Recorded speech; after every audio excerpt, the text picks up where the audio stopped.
سوال تھوڑا سا میں کمنٹ بھی کرنا چاہوں گا ڈاکٹر ماہری سلطان، اس کے بعد آپ سے کوشچن بھی ہے.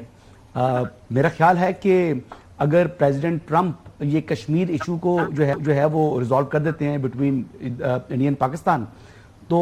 وہ دنیا میں برنگر آف پیس جو ہے وہ اس کے طور پر جو ہے وہ یاد کیے جائیں گے، کیونکہ 1/5 آف دا ورلڈ پاپولیشن جو ہے وہ یہاں پر جو ہے اس کو خطرہ ہے اس کشمیر کے ایشو سے، تنازع سے. کوشچن میرا یہ ہے کہ صدر ٹرمپ نے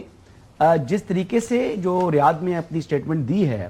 این اسی موقع کے اوپر جس دن نریندر مودی اپنی جو ایئر فیلڈ کے اوپر گئے اور انہوں نے وہاں پر اپنے جو سولجرز ہیں ان کے ساتھ خطاب بھی کیا اور بظاہر دنیا کو یہ تاثر دینے کی کوشش کی کہ ہندوستان آج بھی دنیا کی ایک بڑی فوجی طاقت ہے. ایسے موقع کے اوپر جس انداز میں اور جس سٹائل میں پریزیڈنٹ ٹرمپ نے وہ ٹریڈ والی بات کی اور انہوں نے کہا کہ یہ بیٹھے ان کے آپس میں کوئی جو ہے وہ ملاقات کرائیں ان دونوں کی، پاکستان کی اور ہندوستان کی،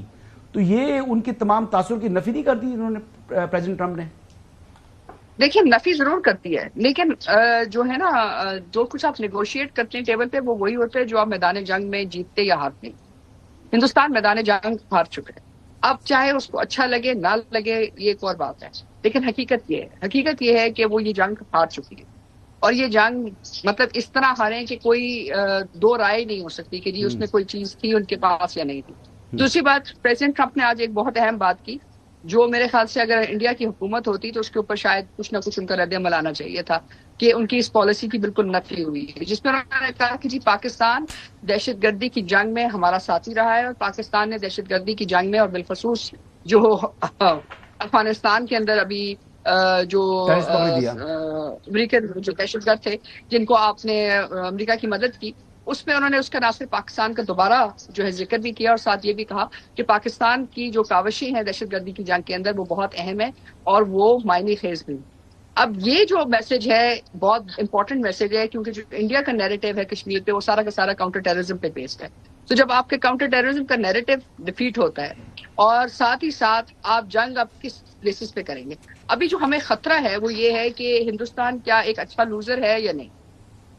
خطرہ یہ کہ وہ ایک اچھا لوزر نہیں ہے. کیا وہ اپنی شکست اتنی آسانی سے تسلیم کرے گا یا نہیں. اس لیے اس وقت ہمیں جو خطرات ہو سکتے ہیں وہ آپ کی لیڈرشپ پہ ہو سکتے ہیں، آپ کی عسکری لیڈرشپ پہ، آپ کی سیاسی لیڈرشپ پہ، آپ پہ دہشت گردی کا کوئی اٹیک کیا جا سکتا ہے، یا آپ کی جو ایک انفارمیشن کمپین ہے اس کے اندر جو ہے وہ چاہیں گے کہ کسی طرح واپس جو ہے انڈیا کے اندر کوئی دوبارہ دہشت گردی کا واقعہ جو ہے وہ پیدا کریں تاکہ اس کے بیسس کے اوپر وہ دوبارہ اپنا جو انیشیٹو ہے وہ ریگین کر سکیں. اور اس بیسس کو کنیکٹ کرنے کے لیے اس دفعہ ظاہر ہے ہندوستان ذرا زیادہ کوشش کرے گا اور ملیٹریلی جو ان کو دھچکا لگا ہے وہ دھچکے سے نکلنے کے لیے آپ ایکسپیکٹ کر سکتے ہیں کہ وہ کوئی بھی اس میں سے بالکل صحیح. We have to be very vigilant. بالکل صحیح بات کر رہی ہیں. چودھری غلام حسین صاحب بھی آپ سے سوال کرنا چاہ رہے ہیں. چودھری صاحب کوئی کامنٹ بھی کرنا ہے، کامنٹ بھی کر لیجیے گا اور سوال بھی کر لیجیے گا.